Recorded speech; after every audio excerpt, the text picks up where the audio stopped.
تشق الصفوف في أسواق الكوفة تقول: أين رأس العباس؟ عرض لمن حمل رأس العباس له 400 درهم، فقط أبيحوا لي شيئا أن أفعل برأس العباس. قالوا: هات ما عندك يا أمة الله.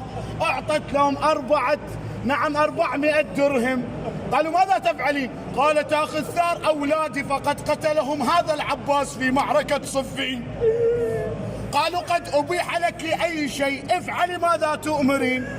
رفعت الحجر وضربت حاجب العباس. خويا عوار جبينك ومقاطف الحجر، عوار جبينك.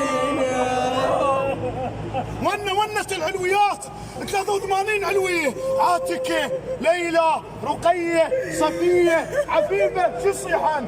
عوار جبينك ومقاطف الحجر، عوار جبينك.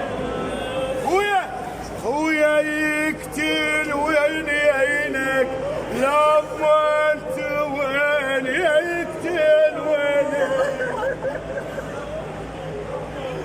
يقولون عادة عند أهل العرب إذا أرادوا أن يذلون شخص يفعلوا به 3 أشياء.